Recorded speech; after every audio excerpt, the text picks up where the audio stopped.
CMR shopping mall మన BHEL circle లో మార్చి 20న energetic star Ram Pothineni గారిచే గొప్ప ప్రారంభం. మరోవైపు సరే వీళ్ళు ఎన్నికల కంటే ముందు చెప్పారు, చాలా చెప్పారు, వందల అంశాలు చెప్పారు. మరి నిరుద్యోగ యువకులనైతే ఆకాశానికి తీసుకొని పోయి మోసం చేశారు. నెల మీద కూడా కాదు, 2 లక్షల ఉద్యోగాలు మెగా డిఎస్సి రేవంత్ సర్కార్ది అన్ని రంగాలలో మెగా మోసమే, వంచననే. అని ఒక్క నోటిఫికేషన్ ఇవ్వకుండా, ఒక్క ఎంప్లాయ్మెంట్ రిక్రూట్మెంట్కి సంబంధించినటువంటి ఒక్క ప్రాసెస్ కూడా వీళ్ళు ఫాలో కాకుండా మొత్తం పోయిన సర్కారు చేస్తే, అది పోలీస్ రిక్రూట్మెంట్ బోర్డు కానీ, హెల్త్ డిపార్ట్మెంట్ జాబ్స్ కానీ, వివిధ దశలలో ఆ పరీక్షలకు ఏముంటాయి అవన్నీ తెలియకపోతే కనీసం అక్కడ ఉన్న అడ్వైజర్లను సెక్రటరీలను అడగాలి కదా. 30,000 ఉద్యోగాలు మేమే ఇచ్చినాం, నియామక పత్రం ఇచ్చినప్పుడు మేము ఇచ్చినాం, ఎట్లా మాట్లాడకపోతే అవుతుంది?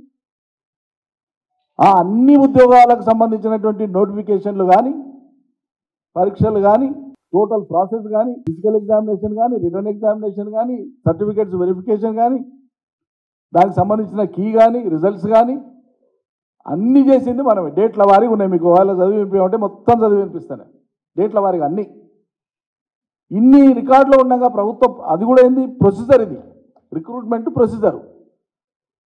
ఇంత ప్రొసీజర్, ఇంత ఏడాదిన్నర పడుతుంది ప్రొసీజర్. ఎప్పుడైనా ఏడాదిన్నర ప్రొసీజర్ తర్వాత ఈ నౌకర్ల పత్రాలు పిల్లలకి ఇచ్చే కంటే జస్ట్ అప్పటికప్పుడు కోడ్ వచ్చేసింది. మేమేదో హడావిడి చేసి 2 రోజులు ఎక్స్పెడైట్ చేసి ముందే చేతులు పెట్టేయచ్చు, కానీ చిత్తశుద్ధి అది కాదు. ప్రతిదీ పద్ధతి ప్రకారంగా జరగాలని ఆలోచించడం మేము. మీరు వచ్చి ఒక నోటిఫికేషన్ ఇవ్వకుండా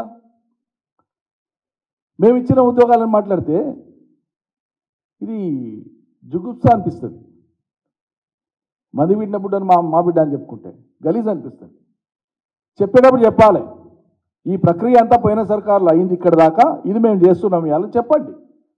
తర్వాత మీరు ప్రకటించినటువంటి కొత్త మెగా డిఎస్సి లేదా మెగా నోటిఫికేషన్ ఏమేమి ఇస్తారో వేయండి.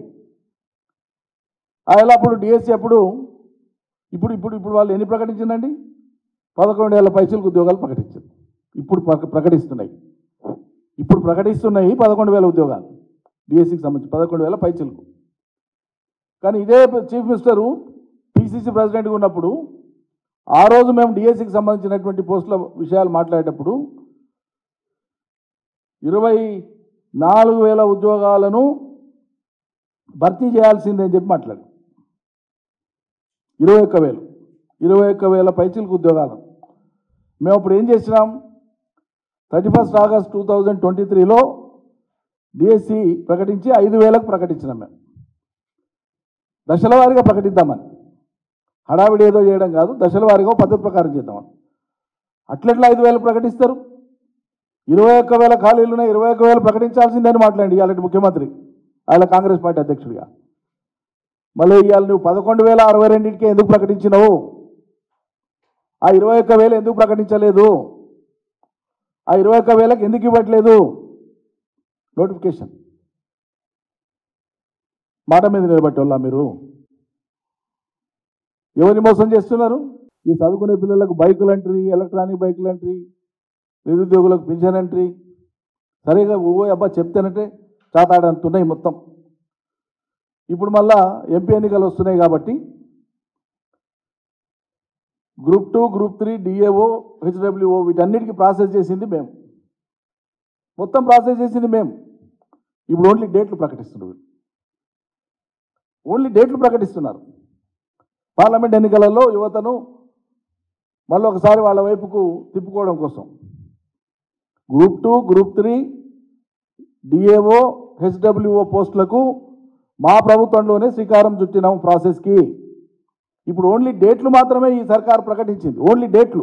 చిన్నప్పుడు మా స్కూల్లో సారోళ్ళు చెప్పేది, మీకు కూడా చెప్పినో లేదో నాకు తెలియదు, కానీ మా సారోళ్ళు అయితే చెప్పాను, తెలివైన వాడు, అతి తెలివైన వాడు, దొంగ తెలివి గలవాడు. తెలివైన వాడు వానికి ఏదో ఇచ్చి ఇది ఏం చేస్తావు చేయరాని నైపుణ్యాన్ని ప్రయోగించే పాప వానికి శక్తి ఉన్న కాడికి వాడి సృజనతోన ఒక ఐటమ్ ఇస్తానంటే దాన్ని గొప్పగా చేసి అబ్బో దీంట్లో ఇది చేయొచ్చు అని అబ్బురపడేటట్టు చేసి చూపించాడు.